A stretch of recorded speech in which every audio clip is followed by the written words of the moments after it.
लग्नानंतर होईलच प्रेम या मालिकेच्या 29 जानेवारीच्या प्रोमोमध्ये आपण असं पाहणार आहोत की आता पार्थ सध्या एका अत्यंत महत्त्वाच्या प्रोजेक्टवर काम करत आहे. मीटिंग सुरू असताना पार्थचे सहकारी एका तांत्रिक मुद्द्यावर बोट ठेवतात आणि म्हणतात, पार्थ, या प्रोजेक्टमध्ये काहीतरी अपूर्ण वाटतंय, काहीतरी कमतरता आहे. तिथे उपस्थित असलेली रम्या ही परिस्थिती पाहून विचारात पडते. तेवढ्यात तिथे काव्याची एंट्री होते. सर्वांना चकित करत काव्या आत्मविश्वासाने म्हणते, हा अपूर्ण प्रोजेक्ट मी पूर्ण करू शकते. इतकंच नाही तर मी हा प्रोजेक्ट आणि पार्थचं आयुष्य दोन्ही पूर्ण करू शकते. काव्याचं हे धाडसी विधान ऐकून रम्याचा पारा चढतो.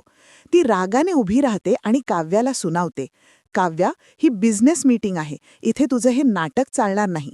मध्ये बोलू नकोस.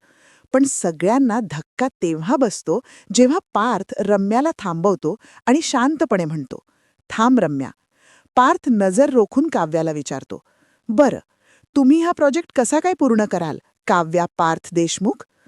पार्थच्या तोंडून स्वतःचं पूर्ण नाव काव्या पार्थ देशमुख ऐकून काव्या क्षणभर थबकते.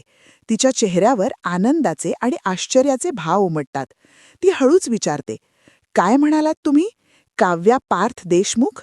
त्यानंतर काव्या प्रेमाने जेवणाचा डबा पार्थच्या हातात सोपवते आणि मिश्किलपणे म्हणते, सांगते, जरा थांबा. आणि इथेच हा रोमांचक प्रोमो संपतो. आता पार्थने काव्याचा पत्नी म्हणून स्वीकार केला आहे की हा फक्त एक व्यावसायिक खेळीचा भाग आहे, हे पाहणं रंजक ठरेल. प्रोमो संपलेला आहे इथेच. भेटूया पुढील भागात. तोपर्यंत नमस्कार.